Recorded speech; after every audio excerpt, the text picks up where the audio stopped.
Welcome to Sleep Well with Bhagavad Gita.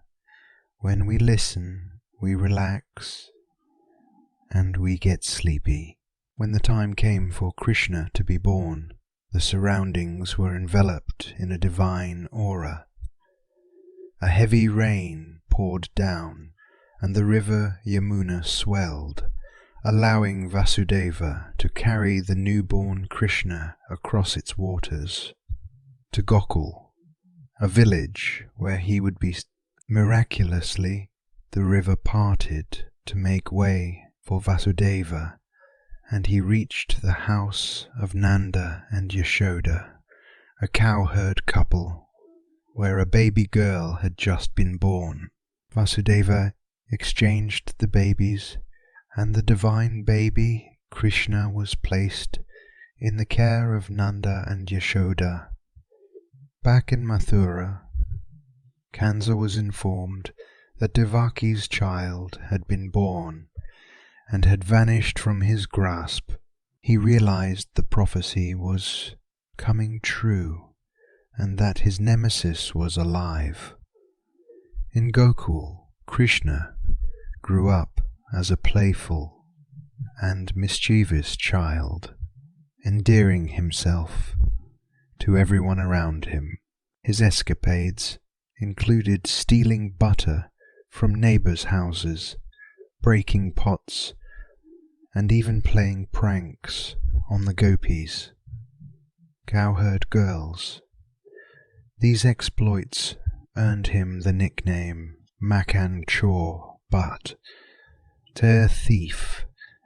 Krishna's divine nature became evident as he demonstrated his superhuman strength by lifting the massive Govardhan hill to protect the villagers from a devastating rainstorm sent by Lord Indra.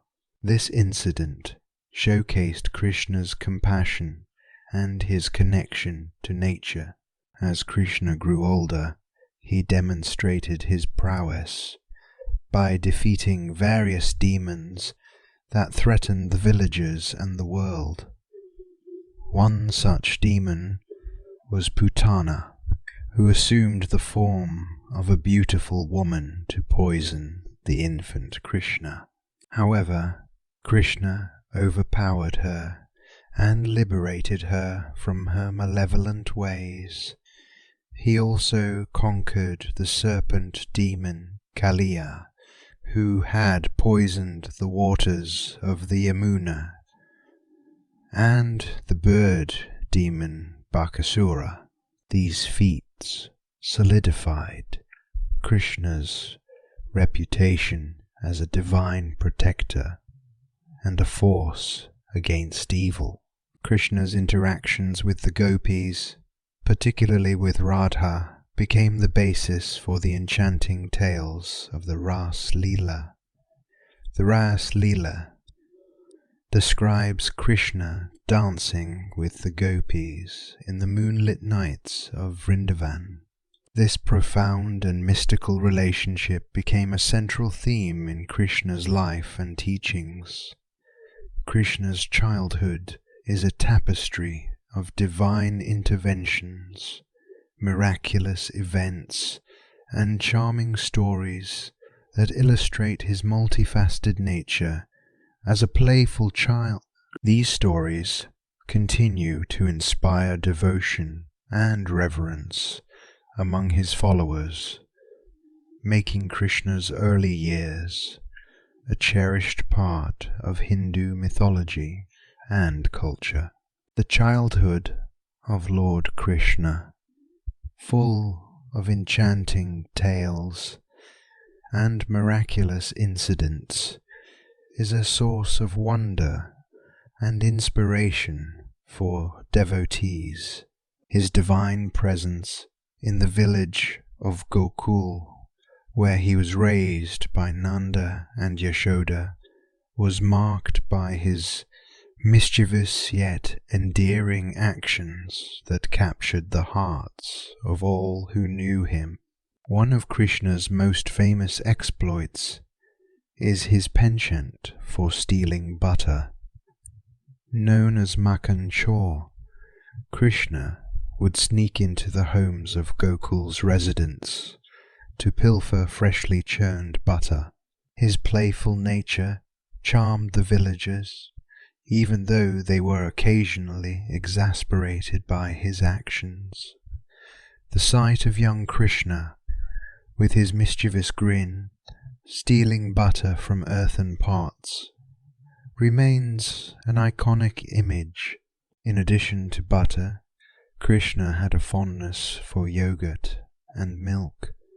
He would often break pots containing these delicacies, much to the chagrin of the milkmaids, gopis, and their mothers.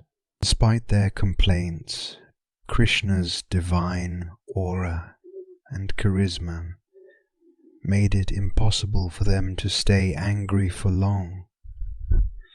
His playful innocence and joyful laughter melted their hearts.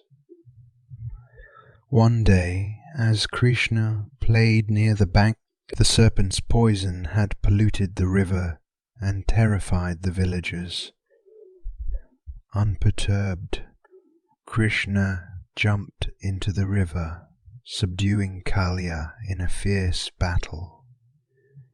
He danced on the serpent's multiple heads and eventually compelled Kaliya. This act not only saved the village from the menace, but also symbolized Krishna's victory over evil, a significant exploit that showcased Krishna's divinity and compassion took place during a time of turmoil. The villagers of Gokul were preparing to offer worship to Lord Indra, the god of rain. However, young Krishna convinced them to worship the Govardhan hill instead, as it provided them with resources. Enraged, Lord Indra sent a torrential rainstorm to flood the village. To protect his people, Krishna effortlessly lifted the massive Govardhan hill on his little finger, providing shelter to everyone beneath it for 7 days. This act emphasized Krishna's power and his message that devotion to duty. Another demon that threatened Gokul was Arishtasura, who took the form of a bull and terrorized the villagers. Krishna confronted the bull and, after a fierce battle, subdued the demon by tearing off its horn. This event illustrated Krishna's courage and unwavering commitment to safeguarding his people. Krishna's compassion extended to all creatures, big and small. Once, while playing in the forests of Vrindavan, he noticed a raging forest to save the lives of his beloved gopis and the animals. Krishna swallowed the fire's flames, ensuring their safety. Krishna's captivating flute playing and divine dances, especially during the enchanting Ras Leela, drew the gopi. The Ras Leela describes Krishna dancing with the gopis under the moonlight, symbolizing the soul's longing for union with the divine. This sacred dance encapsulated the spiritual and emotional connection between Krishna and his